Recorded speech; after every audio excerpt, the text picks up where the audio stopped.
तो हमारा आज लेक्चर 1 होगा किसका। आज से हम लोग शुरू करेंगे, क्या चीज शुरू करेंगे, मोशन। ठीक है भाई, ठीक है भाई, तो हम लोग शुरू करेंगे आज से मोशन। तो दो चीज पहले हम लोग समझेंगे आज। टू टर्म्स है हमारे पास और इसको समझना बहुत जरूरी है, बहुत ही इंपॉर्टेंट टॉपिक है। पहला, when an object is said to be in motion and when an object is said to be at rest and how motion and rest are relative terms, है ना। लिटरेरी क्या दिखता है हम लोगों को, हम लोगों को दिखता है कि motion and rest both are opposite terms, नहीं एंटोनिम्स टाइप का दिखता है। अगर कहीं मोशन है, इसका अगर एंटोनिम्स पूछा जाए तो हम लोग क्या बोलेंगे, rest. One who is not in motion is at rest, or one who is not at rest is in motion. One who is not good is bad. One who is not bad is good. Antonym है ना ये। लेकिन physics क्या बता रहा है, physics कह रहा है कि नहीं, पहले से जो आप ये समझ रहे हैं कि motion and rest both are antonyms, ऐसा नहीं है, बोथ आर रिलेटिव टर्म्स। ठीक है भाई, तो क्लास होने वाला बहुत इंटरेस्टिंग, तो बने रहना हमारे साथ। ये दिख रहा है क्या, ऑल आर इन मोशन। ये कार है क्या, मोशन में है, नहीं। ये साइकिल क्या है, और ऊपर में birds, all are in motion. इसमें कुछ दिख रहा है खास चीज, ऑब्जर्व कर रहे हैं तो कुछ दिख रहा है क्या, क्या दिख रहा है ऑब्जर्व करने के बाद, क्या ऑब्जर्व कर पा रहे हैं हम लोग, हम लोग क्या देख रहे हैं, हम लोग एक नोटिस कर रहे हैं पॉइंट को। मान लेता हूं ये पॉइंट है ए, कौन सा पॉइंट है ये, और ये पॉइंट है हमारा बी। ये कार पहले कहाँ रहता है, फिर कहाँ जाता है, ये साइकिलिस्ट पहले कहाँ रहता है, बी पर, फिर आ जाता है। ऐसे ही बर्ड्स के साथ है। तो ये सारा लोग क्या कर रहे हैं, ये लोग पोजीशन चेंज कर रहे हैं। ये सारा लोग क्या कर रहे हैं, क्लियर हो गया चीज। पोजीशन का मतलब समझ में आया, पोजीशन का मतलब समझ में आया, पोजीशन का मतलब समझ में आ गया। देखिए भाई, पहले पोजीशन समझना पड़ेगा। पोजीशन समझने के बाद हम लोग ये समझ सकते हैं whether the object is changing its position or not. That's why first of all we have to think about position or location. दोनों समझने में कोई दिक्कत है क्या, बहुत अच्छे है। तो जब हम लोग ऐसा देखेंगे तो मोशन का रिलेशन किससे होता है, चेंज इन पोजीशन से।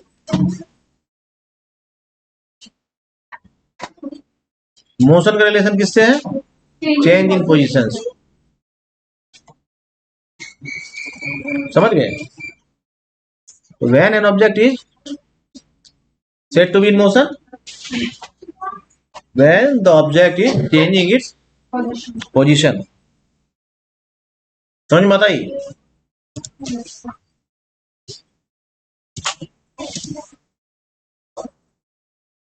We observe that the objects are in motion.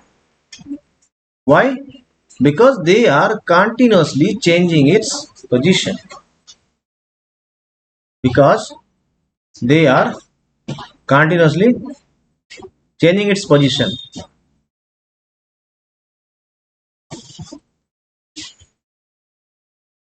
Because they are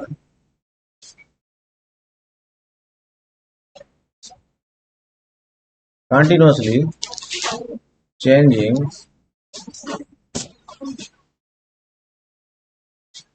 their position. ठीक है भाई। अब पोजीशन चेंज कर रहा है, इसको समझेंगे थोड़ा सा हम लोग और अच्छे से, है ना। क्योंकि मोशन का सारा संबंध जो है ना चेंज इन पोजीशन से। तो चेंज इन पोजीशन को समझेंगे, पोजीशन को पहले हम लोग लोकेट करेंगे, पोजीशन, किसी पोजीशन को लोकेट कैसे करते हैं। और यहाँ पर भी थोड़ा सा आगे जब पढ़ेंगे हम लोग देखेंगे कोऑर्डिनेट ज्योमेट्री का इस्तेमाल होता है ना। और यहाँ पर भी हम लोग लेते हैं क्या, फ्रेम ऑफ रेफरेंस। जो सारा टर्म बता रहा हूँ इस सारा टर्म को बहुत डिटेल से समझने की कोशिश करेंगे हम लोग।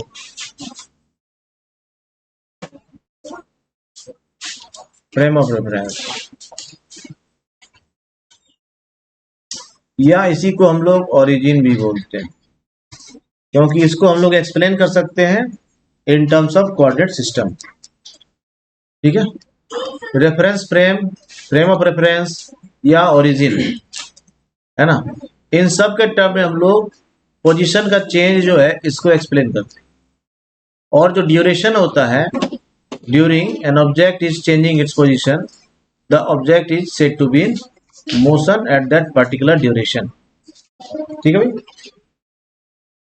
बढ़ते हैं आगे। ठीक है,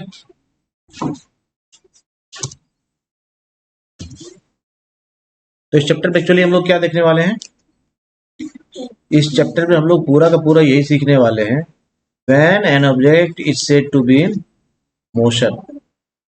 ठीक है, तो अब है ये एक रोड है, रोड पर एक पोल है, इसमें दो तरफ इंडिकेशन है ना। ठीक है, अब हम लोग ऑब्जर्व करते हैं, ये ऑब्जर्वर है, ये ऑब्जर्व कर रहा है किसको, कार को। तो कार जो है वो क्या है, मोशन में है नहीं है। तो कार पोजीशन में है, कैसे समझ में आया, क्योंकि कार अपना पोजीशन चेंज कर रहा है। कैसे पता चला, कार अपना पोजीशन चेंज कैसे पता चला आपको, तो यहां पर एक पोल था, कार जो है पहले क्या था, पोल के लेफ्ट साइड था, और अभी कार किधर गया, राइट साइड गया। इस पोल के रेफरेंस में कार जो है अपना पोजीशन चेंज किया फ्रॉम ए टू बी। ये जो टाइम था, ड्यूरेशन, इस समय में कार क्या था, इज इन मोशन। इस समय में कार क्या था, इसमें मोशन में था। इससे हम लोग को समझ में आया, इस ऑब्जर्वर को ये समझ में आया कि car was in motion. Clear हुआ, when the car was changing its position from left of the pole to the right of the pole at the duration the object is said to be, or the car is said to be in motion। समझ बात आई क्या, observer जो है वो observe कर रहा है कि ऑब्जेक्ट जो था यानी कार जो था वो फर्स्ट ऑफ ऑल किधर था, left side of the pole था, और अभी किधर है, right side of the pole है। इस ड्यूरेशन में क्या था, continuously car was changing its position. इसीलिए हम लोग क्या बोलते हैं कि at that duration car was in motion. Clear हुआ, आगे बढ़ते हैं,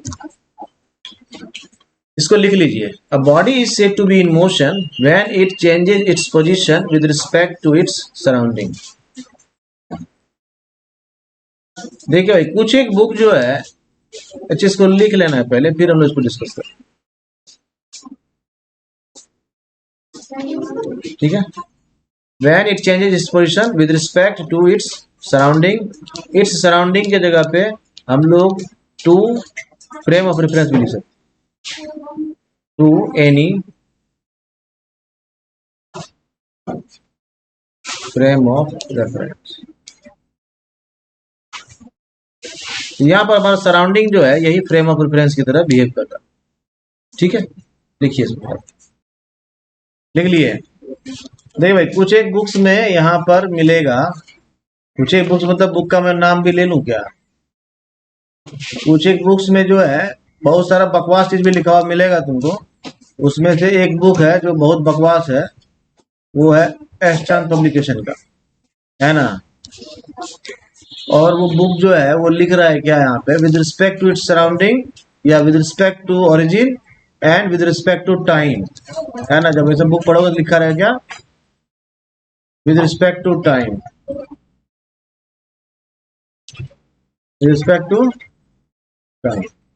ये लिखना जो है मीनिंगलेस, इसीलिए लिखना मीनिंगलेस है कि आप पढ़ रहे हैं फिजिक्स, ये हिस्ट्री नहीं है। ठीक है, तो इस तरह का बुक लिखने से पहले उन लोग सोचना चाहिए क्या लिख रहा हूँ, है ना। और लार्जेस्ट सेलिंग बुक है, ठीक है। विद रिस्पेक्ट टू टाइम लिखना इसीलिए गलत है कि ऑब्जेक्ट जो है वो, उसको हम लोग जो मोशन में कर रहे हैं, बता रहे, एक्सप्लेन कर रहे हैं, उसको किससे डिफ्रेंशिएट करने की कोशिश कर रहे हैं, रेस्ट, है ना। जब भी हम लोग मोशन को एक्सप्लेन कर रहे हैं, हम लोग एक्चुअली उसको किससे डिफ्रेंशिएट कर रहे हैं, रेस्ट से कर रहे हैं। या फिर जब लोग रेस्ट एक्सप्लेन कर रहे हैं तो उसको हम लोग किससे डिफ्रेंशिएट कर रहे हैं, मोशन से डिफ्रेंशिएट कर रहे हैं। ऑब्जेक्ट जो है वो रेस्ट में हो अथवा मोशन में हो, दोनों ही केस में वो टाइम कंज्यूम करता है, ठीक है भाई। दोनों ही केस में वो क्या करता है, टाइम कंज्यूम करेगा। इसलिए टाइम जो है वो डिसाइडिंग फैक्टर नहीं है जिससे कि रेस्ट और मोशन में हम डिफरेंशिएट कर सकते, है ना। तो रेस्ट और मोशन में जो डिफरेंशिएट कर पाते हैं, इसके लिए जो डिसाइडिंग फैक्टर है वो क्या है, ओरिजिन। जो यहाँ पर हमारा रेफरेंस फ्रेम क्या है, हमारा सराउंडिंग है। यहाँ पर क्या हमारा रेफरेंस फ्रेम, सराउंडिंग है, ठीक है भाई।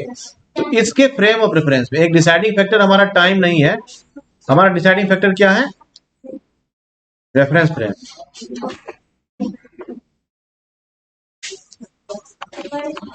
ठीक है भाई। तो विद रिस्पेक्ट टू ओरिजिन और with respect to reference frame और with respect to frame of reference, not with respect to time.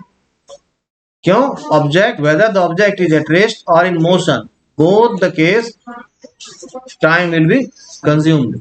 इसीलिए टाइम कभी भी क्या होगा, डिसाइडिंग फैक्टर नहीं होगा। समझ गए क्या, आगे बढ़ो। तो चलिए भाई लोग आगे बढ़ते हैं और समझने की कोशिश करते हैं। अब ये सेकंड वाली सुई जो है ये अपना पोजीशन चेंज कर रही है, नहीं कर रही है, कंटिन्यूअसली चेंज कर रही है, कर रही नहीं कर रही। तो हैंड जो है ये क्लॉक का, it is continuously changing its position. इसीलिए हम लोग क्या कहेंगे, that's why hands of the clock is in motion, because it is continuously changing its position, ठीक है।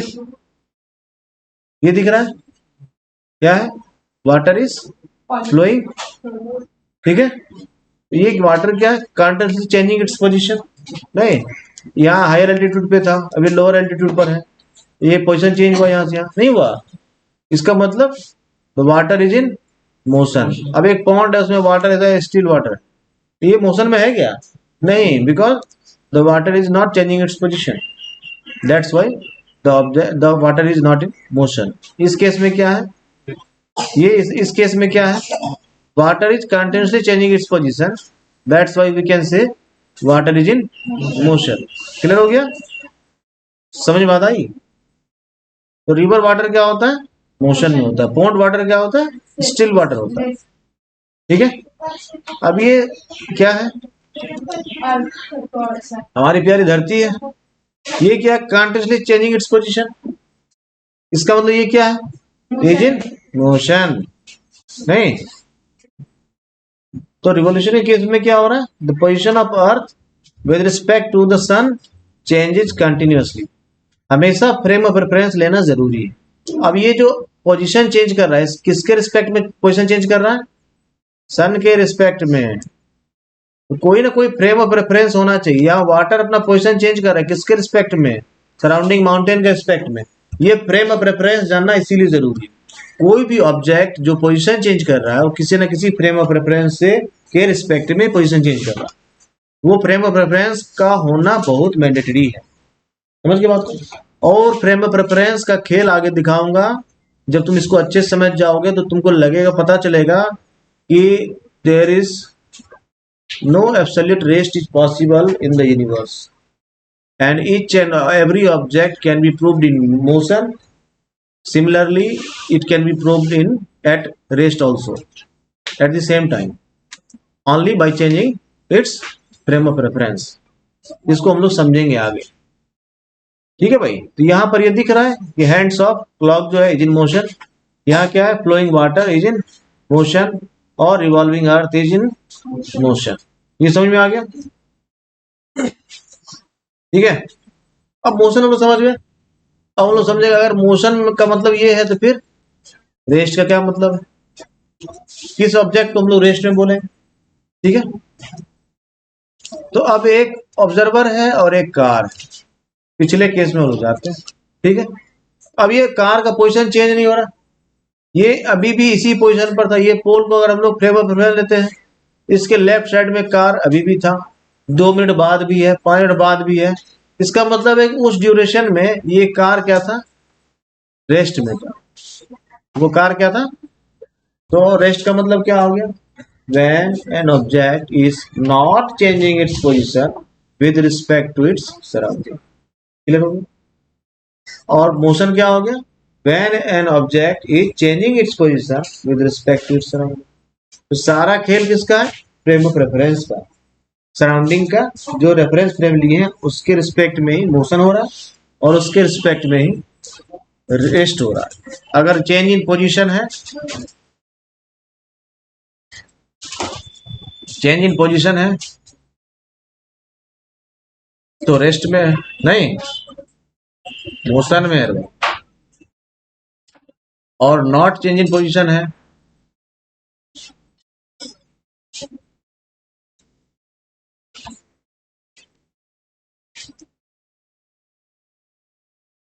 इसका मतलब क्या है, वो समझ में आ गया, दोनों मंत्र समझ में आ गया। और ये जो चेंज इन पोजीशन होता है ये कैसे पता चलता है, ये पता चलता है हमको फ्रेम ऑफ रेफरेंस,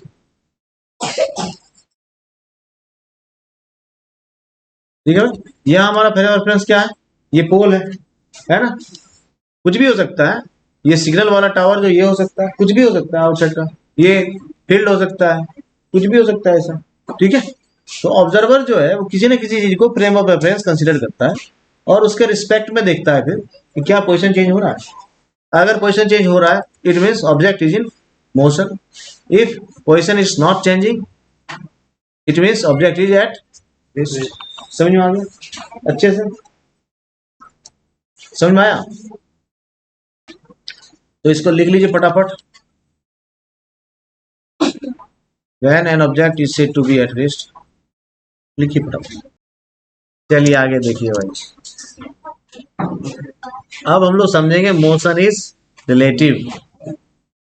तो मोशन को रिलेटिव बनाने से पहले कुछ एक चीज और समझ लें क्या है,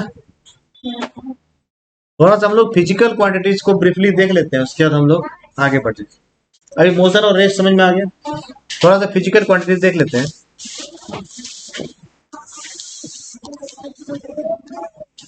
नहीं तो देखो इसको आगे देख लें, चलिए भाई आगे देखते हैं। मोशन जो है वो रिलेटिव क्वांटिटी कैसे, अब देखिए भाई, if motion is relative quantity, relative का मतलब क्या हुआ, रिलेटिव का मतलब क्या है कि पेयर होना चाहिए, ग्रुप होना चाहिए। तुम कोई किसी से, तुम कोई तुम्हारा रिलेटिव है तो अकेले तुम नहीं हो ना। इस यूनिवर्स में कोई चीज अगर यूनिक है, कैसा है, यूनिक है, तो उसका कोई रिलेटिव होगा क्या। अरे रिलेटिव होने के लिए कितना चाहिए, कम से कम एटलीस्ट, अरे कोई चाचा है तो कोई भतीजा है तभी तो चाचा है, समझ रहे हो ना। कोई सन है तो कोई फादर है तभी तो कोई सन है, क्लियर हुआ। बिना डॉटर के, बिना मदर के डॉटर होगी, हाँ। ऐसे रिलेशन जैसे है, कोई भाई बहन हम लोग बोल रहे हैं, ये भाई है, ए जो है, तो कोई बी है तभी तो उसी का तो भाई होगा, समझ रहे बात को। तो रिलेटिव के लिए कितना टर्म्स होना जरूरी है, 2 होना जरूरी है मिनिमम, क्या समझे। यहाँ पर जो लोग फिजिक्स में है तो मोशन का रिलेटिव है एक, हो गया था कुंभ के मेले में, वो कौन है, रेस्ट, है ना, ये इसका रिलेटिव है। तुमको देख के लगता है एंटोनिम जैसा, है ना, शत्रु जैसा, लेकिन ये इसका रिलेटिव हुआ। अब हम लोग समझेंगे कि मोशन और रेस्ट रिलेटिव टर्म्स के, है ना। तो दोनों रिलेटिव इसीलिए है भाई क्योंकि मोशन और रेस्ट जो है ये हम लोग किसी भी ऑब्जेक्ट को किसी भी टाइम जो है प्रूव कर सकते हैं। यानी दुनिया का हर एक ऑब्जेक्ट जो है can be proved at rest and similarly can be proved in motion at the same time. जैसे प्रीवियस केस में ये स्टेच्यू, कौन सा स्टेच्यू है, ये स्टेच्यू ऑफ यूनिटी, लिबर्टी। ये स्टेच्यू ऑफ लिबर्टी है ना, ये स्टेच्यू ऑफ लिबर्टी जो है ये मोशन में है या रेस्ट में? ये रेस्ट में या मोशन में? रेस्ट में है ना। नहीं, कहीं स्टेच्यू का मतलब क्या होता है? गेम खेलो ना स्टेच्यू वाला, स्टेच्यू वाला गेम नहीं होता है, सारे बच्चे दौड़ रहे हैं, बोला स्टेच्यू, तो क्या होता है? सब स्टैंड स्टिल मोड में आ जाते हैं, इसका मतलब वो क्या हो गया? रेस्ट में हो गया। क्लियर हुआ? ये क्या है? स्टेच्यू है मतलब क्या है? रेस्ट में है ना। अब समझ में आएगा। अब यहाँ पर ये क्या है? अरे यहाँ पर ये स्टेच्यू क्या है? मोशन में है ना। वहां पर वो रेस्ट में था ना, ऐसा तुमको दिख रहा था तो इसी कंडीशन में वहां भी। नहीं समझे बात को? कैसे समझे बात? कैसे वो इसी कंडीशन में था? Yes, because our whole earth is moving. ठीक है भैया, आज के लिए इतना ही।